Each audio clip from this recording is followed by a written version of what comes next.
1997 সালে পঞ্চগড় সরকারি মহিলা কলেজে প্রতিষ্ঠিত হয় দেশের একমাত্র পাথরের জাদুঘর।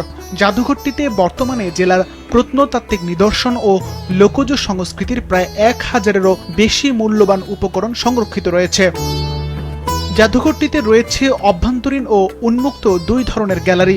অভ্যন্তরীণ গ্যালারিতে স্থান পেয়েছে বিভিন্ন ধরনের আগ্নেয় ও পাললিক শিলা, নুড়ি পাথর, পলি ও কুমোর মাটি সহ নানা ধরনের শিলা ও খনিজ সম্পদ। এটি শিক্ষার্থী ও দর্শনার্থীদের কাছে ইতিহাস, ভূতত্ত্ব ও লোকজ সংস্কৃতি জানার এক অনন্য কেন্দ্রে পরিণত হয়েছে। এখানে শিক্ষার্থীরা দেশের বিভিন্ন প্রজাতির পাথর, খনিজ সম্পদ ও প্রত্ন নিদর্শনের সঙ্গে পরিচিত হওয়ার সুযোগ পাচ্ছেন। বাংলাদেশের একমাত্র রক মিউজিয়াম আমাদের কলেজেই স্থাপন করা আছে, এর জন্য আমি অনেক গর্ববোধ করি।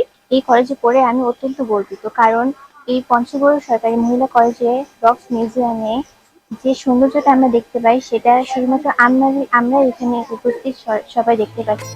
তবে পর্যাপ্ত রক্ষণাবেক্ষণ, কিউরেটর ও প্রয়োজনীয় জনবলের অভাবে ধুলোবালিতে ঢেকে নষ্ট হয়ে যাচ্ছে দেশের জাদুঘরের সংগ্রহশালাটি। দ্রুত জাদুঘরটি উপযুক্ত স্থানে সরিয়ে নেওয়া, প্রয়োজনীয় জনবল নিয়োগ এবং আধুনিক ব্যবস্থাপনার মাধ্যমে এর হারানো ঐতিহ্য ফিরিয়ে আনার দাবি কলেজ প্রশাসনের।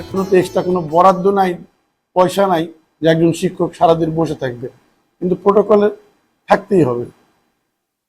এই যে এই হ্যাসেলগুলি আমাদের দেখতে হচ্ছে, কিন্তু যখন এটার জন্য এই জাদুঘরের জন্য একজন নির্দিষ্ট প্রসিকিউটর রাখা হবে, একজন কি বলে রক্ষণাবেক্ষণকারী একজন মানে নির্দিষ্টভাবে এখানে থাকবেন, হ্যাঁ, তো তাহলে উনি তার চাকরির জন্যই মূলত এখানে থাকবেন।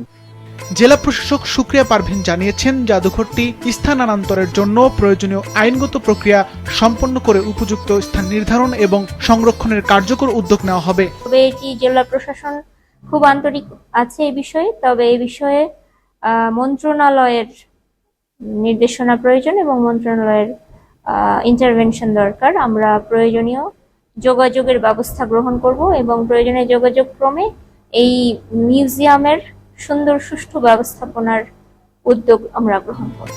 স্থানীয়দের প্রত্যাশা, যথাযথ সংরক্ষণ, আধুনিক ব্যবস্থাপনা ও প্রয়োজনীয় পৃষ্ঠপোষকতা পেলে এই জাদুঘর শুধু পঞ্চগড় নয়, দেশের অন্যতম গুরুত্বপূর্ণ দর্শনীয় স্থানে পরিণত হবে।